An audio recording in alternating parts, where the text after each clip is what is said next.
What about it, YouTube? Alright, this video goes out to anyone that wants to learn about money. I would like Aaron Clary and Bernard Chapin and anybody who gets involved with economic discussion, whether they be libertarians, truthers, whatever you call yourself. This is important information, and so I'd like you to hear it from E. Michael Jones. Well, I said it before that culture is very important, and it's so important, whether it's in music, entertainment, literature. The powers that be aren't going to take a laissez-faire approach to it. They're going to manipulate it. No. Right? And so it's naive to think that these things are going to be allowed to develop in a way that maybe challenge the status quo or challenge. I think this is the main service that the useful idiots who are the libertarians provide for the regime. They give you this illusion that, it's just market forces. No, I'm sorry, it's not just market forces. The powerful control the market, and they are the ones who create these cultural outcomes. So, sorry, it's not true. Well, what little time you have remaining, you have a new book out that I haven't yet purchased, but I want to purchase because I find it. I've heard you talk about it, and it is. You present a very complex, very multi-layered history of economics in this book, from what I can tell. Yes. Bare metal. Yes. And want to say something about that? Well, I mean, the initial impetus was me going to Occupy Wall Street.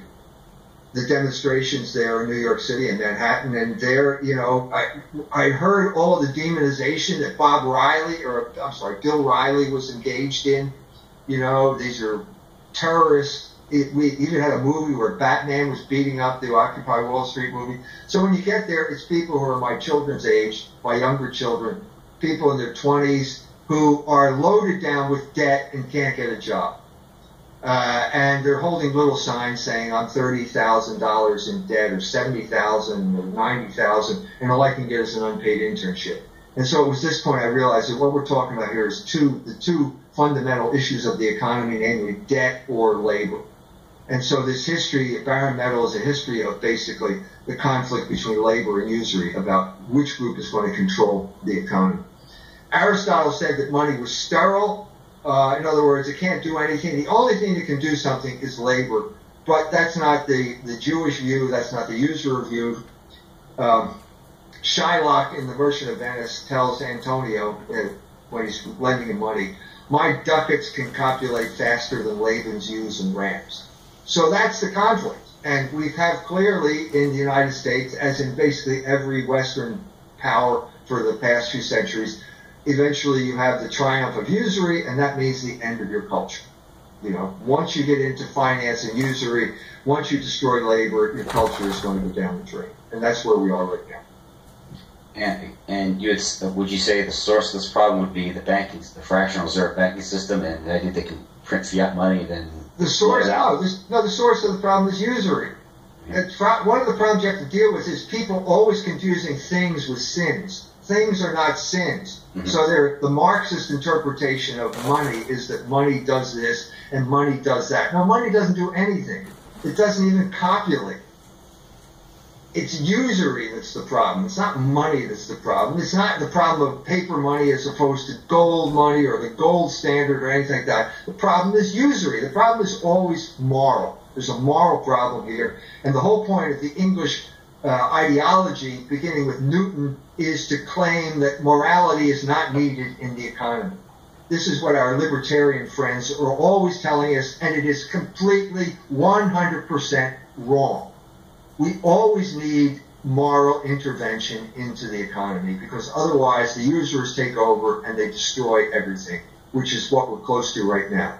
So we had, with the Jewish culture we had beginning in the 1970s, 1999, we have the three Jewish geniuses appearing on the cover of Time magazine, Alan Greenspan, Larry Summers, and is it Rubin? Yeah, Robert Rubin. Robert Rubin, yeah. Who are saying all we need to do is repeal Glass-Steagall and paradise will appear on earth. Well, guess what happened? It didn't happen, and we've had a mess ever since. 2008 was a direct result of the repeal of Glass-Steagall. And so what you're saying here is, no, it's never changed. Economics was and will always remain moral philosophy. It's not physics, it's moral philosophy. And until we get back to that, we're never going to deal with issues like usury. Yeah, I think Greenspan, Rubin, and Summers were called the committee that saved the world, the committee to save the world. Thank you. I think that's what it was. I remember that. Hey, that was Time Magazine, right? So yeah, it must be true. It must be true if they're on the cover of Time Magazine. Well, I want to thank you for coming on tonight. It was great. I knew it would be, and I wasn't disappointed. Again, it's Dr. Michael Jones. He is the editor of Culture Wars magazine, author of several books. And all the books are available at culturewars.com or on Amazon. And they're real books. I mean, you're talking anywhere between 700 and 1,200 pages, right? No, 14. Barrett Metal's 1,400 pages. Yeah. So it's a real investment, but it's quite a trip. And again, I'm halfway into not halfway, but a third way into Slaughter of Cities. Finished the Leader of Damanandi, and I'm looking at your other book, The Jewish Revolutionary Spirit. Waiting to get into that later on this summer if I can keep my reading schedule. Fascinating books, challenging.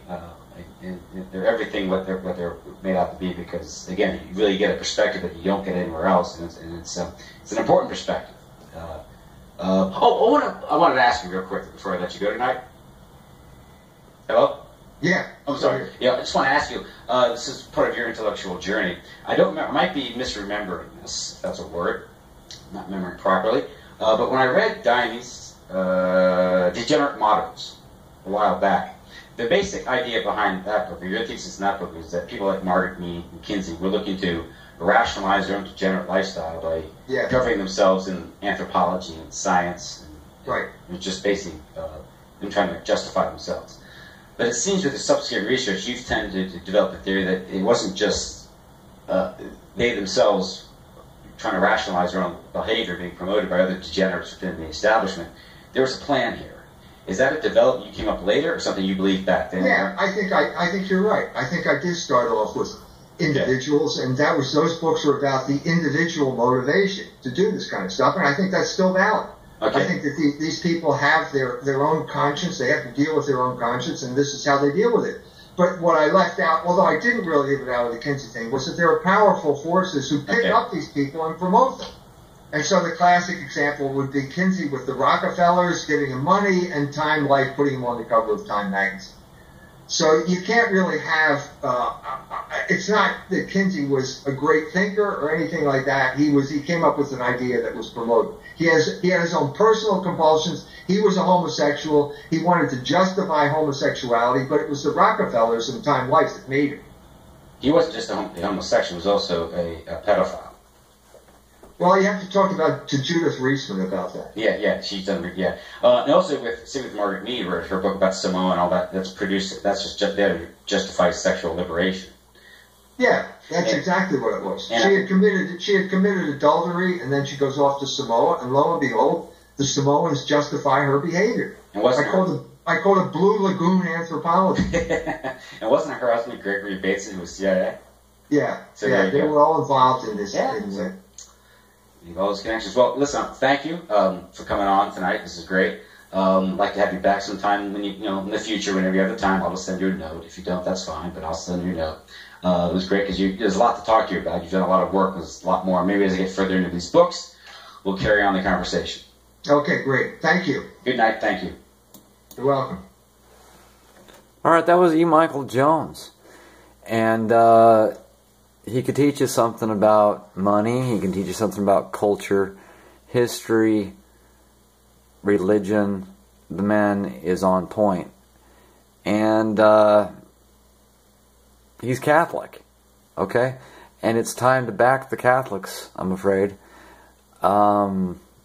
This crap we got here is thanks to the Protestants and the Masons and the Anglican, the WAFs. They fucked it all up, okay? They fucked it up. They set up this secular shithole and let the Shylocks in to pervert and convert the nation into a degenerate bunch of savages. Okay, that's not their job. Their job is social cohesion, and they failed miserably at it. Okay, and so you can go hug on to your Constitution or whatever, but then that's the dysfunction and the doublethink that I see all the time. People who hate cops but say they love the Constitution. You know, is not the Constitution a decree of law? I mean, these people are just completely mind blown. But the disconnect would be fixed if they would listen to E. Michael Jones. He could tell you what the history is on all this. And I mean, 10 of the 13 colonies outlawed Catholics. It's always been a big fight between the Masons, the Protestants, the Anglicans, the Illuminati, the Jews, okay, Israel, whatever, Zionists. They've always been at war with the Catholics, okay? So I mean, you have to ask yourself, okay, as much as you can complain about the Catholics, would they have let it get this bad? Do you think? Do you really think? I don't think so. Okay? I'm not saying it would be, perfect situation or anything, but compared to what we have now, it's time to back the Catholics. Okay? Definitely. E. Michael Jones, check him out, folks. I think you'll learn a lot and have a good time in the process.